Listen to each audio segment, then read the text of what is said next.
Assalamualaikum warahmatullahi wabarakatuh. Jumpa lagi bersama saya di channel Anak Docking. Ini adalah tugboat dengan ukuran besar 200 GT ke atas ya, yang kita naikkan di tanggal 9 kemarin, sekitar pukul 13.00 dan selesai pukul sekitar 21 ya, atau 20.30. Sekarang bulan 2 tahun 2022. Mungkin teman-teman bertanya kenapa proses docking agak lambat ya. Jawabannya kurang lebih karena naiknya terlalu jauh, GT-nya besar. GT sebenarnya nggak terlalu masalah karena windnya juga menyesuaikan ya. Tapi jaraknya lumayan jauh ya. Mulai dari ujung sana sampai ke mulai dari ujung Selipoi sana sampai ke sini itu jaraknya kurang lebih 100 meter. Jadi di atas darat aja sudah 100 meter jarak tempuhnya. Makanya agak jauh ya. Kalau naiknya cuma posisi di situ paling memakan waktu 4 jam. Oke, jadi kita mendekat dulu ya. Balonnya di konten sebelumnya saya sudah tampilkan takut nih, dimana balonnya sudah dalam keadaan kondisi dikempeskan. Sekarang balonnya sudah kita tarik keluar, sudah kita lipat dan sudah kita bawa ke hanggar. Sudah kita taruh di tempat yang aman. Ini ada banyak teritip kemarin ya. Ini sudah dilakukan scrapping ya. Scrapping yaitu proses pelepasan teritip dengan menggunakan plat ya, semacam sendok, kemudian dikeruk seperti ini. Oke. Ini contohnya, ini yang belum kena scrapping, tapi yang sedikit-sedikit begini nggak ada masalah. Nanti setelah proses scrapping itu ada namanya proses blasting. Blasting itu semacam penyemprotan menggunakan pasir silika sehingga karat-karat ini lepas semua. Nanti bentuk bersihnya seperti ini. Oke, itu namanya proses blasting. Setelah blasting, painting. Oke, paintingnya secara umum saya jelaskan ya. Painting biasanya untuk kapal baja tuh seperti sana ya, seperti sana atau sana. Paintingnya itu terdiri dari khusus untuk waterline ke bawah. Waterline yang mana? Itu yang garis antara hitam dan putih. Itu waterline ya. Garis air maksudnya ke bawah. Itu 3 lapis yang di bawah. Yang di atas cuma 2 lapis. Lapisan apa? Yang pertama ada primer. Jadi waterline-nya ini ya, sekitar ini. Nanti diberi tanda setelah dicat. Jadi paintingnya yang pertama primer, kemudian sealer. Primer ini catnya seperti resin ya, ada hardener, keras hasilnya. Kemudian sealer itu sejenis kayak karet ya bila mengering. Kemudian ada anti fouling, khusus yang waterline ini ke bawah. Kemudian yang ke atas kita pakai cat primer, kemudian yang cat biasa untuk mewarnai sesuai warna kapalnya. Oke. Yang mana lagi ya? Ini ada kemarin pada saat kita docking ada sirip di sini ya. Saya kurang paham ya bahasa perkapalannya. Kalau yang sana siripnya seperti ini. Oke, seperti ini ya. Kalau yang ini siripnya di sini sudah tua ya, sudah karatan, sudah bengkok-bengkok, kita potong. Ini bagian dari replating, namanya replating, rep air ya, rep plating. Oke, ini dipotong kemudian diberi baru. Penempatan sirip sebenarnya tidak menentu, tergantung gambarnya ya. Yang jelas sirip harus berada di bawah waterline, kemudian di atas chain 2. Yang mana yang dibilang chain 2 ini kan bilga ya. Bilga, ini chain 1, itu chain 2. Jadi yang mana chain 1. Seperti ini kawan-kawan ya. Jadi ini oke. Ini chain 1, ini chain 2. Paham ya? Ini ada si chest box. Si chest box itu artinya kotak tempat masuknya air. Di situ ada pipa. Pipa ini, si chest box ini biasanya ada 2, kiri dan kanan. Istilah perkapalannya, kanan biasanya starboard atau disingkat SB, kiri port side atau PS ya. Si chest box ini biasanya fungsinya untuk memasukkan air laut atau air tawar ya ke dalam sistem-sistem yang ada di kapal, seperti sistem pendingin auxiliary engine atau mesin bantu. Itu istilah untuk mesin genset ya. Kemudian sistem pendingin main engine atau mesin induk ya. Main engine ini istilah untuk mesin induk pada perkapalan ya. Oke. Ini biasanya kalau pada saat docking,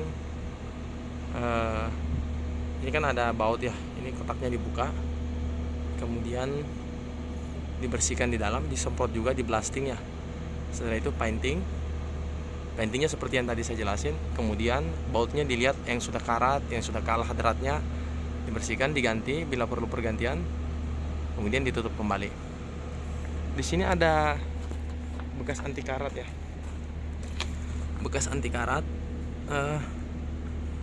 Ini ada bekas anti karat, nanti diganti ya, dilepas kemudian diganti dengan anti karat yang baru. Istilah perkebuanannya zinc anode, biasanya terbuat dari aluminium.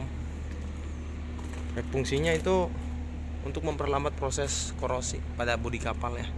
Nanti setelah dipasang saya tunjukin barangnya seperti sana.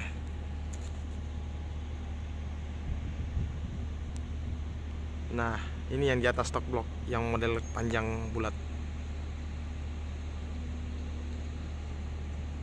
Iya itu ya.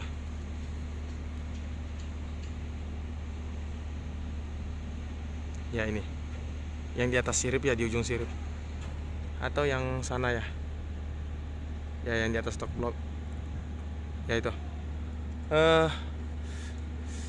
itu terbuat dari aluminium ya.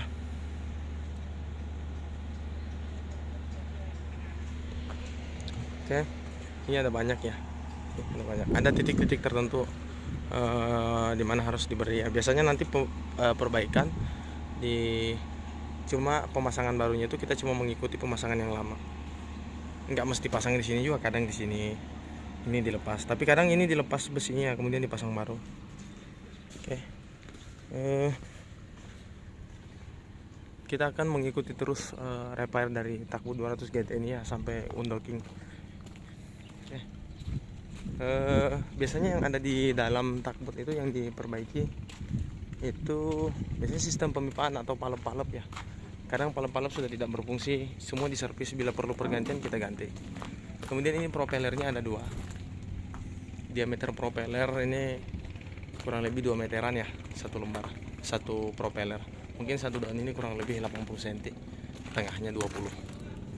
Oke, biasanya pada saat docking ini dicek ya clearance-nya, berapa sela antara busing dan as di selah sini, di sebelah sana, atas kemudian bawah. Jadi satu as ini ada 4 titik, kiri kanan atas bawah. Istilah kapalnya ini shaft propeller ya. Nanti dicek clearance-nya, toleransinya untuk takbut besar biasanya 0,8 ya, 0,8 mili. Toleransi selaknya ya. Jadi kalau kanan 0,4, kiri 0,4 sudah cukup, masih aman. Kemudian bila terjadi propeller yang misalnya patah, bengkok daunnya atau sumbing di sini, ini dilepas, kita tambah daging bila masih memungkinkan. Bila tidak memungkinkan, itu terpaksa ganti propeller baru seperti ini. Ya ini jelas dilepas, kemudian ditambah daging. Tapi tergantung bila clearance-nya masih aman, ini nggak perlu dilepas. Asnya masih lurus, ini nggak perlu dilepas.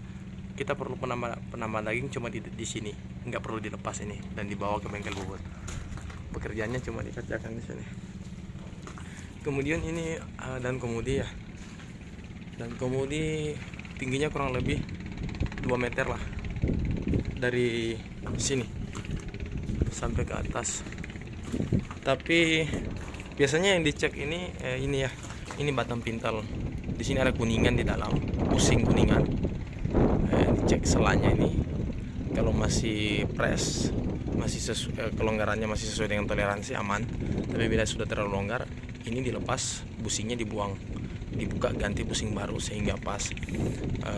Bila asnya ini rod dan tongkat kemudi ini sudah aus, biasanya kita tambah daging, kita las kembali dengan kawat las stainless, kemudian dibubut ulang. Sama juga seperti subpropeller ini terhadap busing, kita cek clearance-nya. Bila sudah lewat dari batas toleransi, kita periksa apakah busing yang sudah aus atau as yang sudah aus. Kalau busing yang sudah aus, kita ganti busingnya, karena ini karet yang nggak bisa ditambah daging. Kalau as yang sudah aus, sapnya sudah aus, sapnya kita tambah daging. Kita lepas sapnya, bawa ke bengkel bubut, tambah daging, yaitu dengan cara dilas menggunakan kawat las stainless sesuai bahan as ini. Kemudian kita bubut ulang sehingga kembali ke diameter semula. Di sini juga ada konis. Biasanya kalau kocak ini dicek, tapi kelihatannya ini aman ya.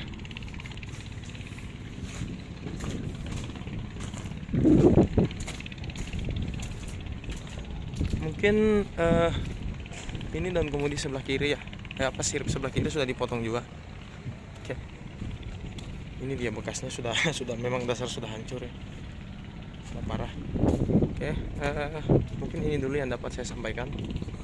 Akhir kata, Anak Teknik mengucapkan wassalam dan tetap ikuti channel Anak Docking biar Anda tetap update dengan konten-konten terbaru dari Anak Docking.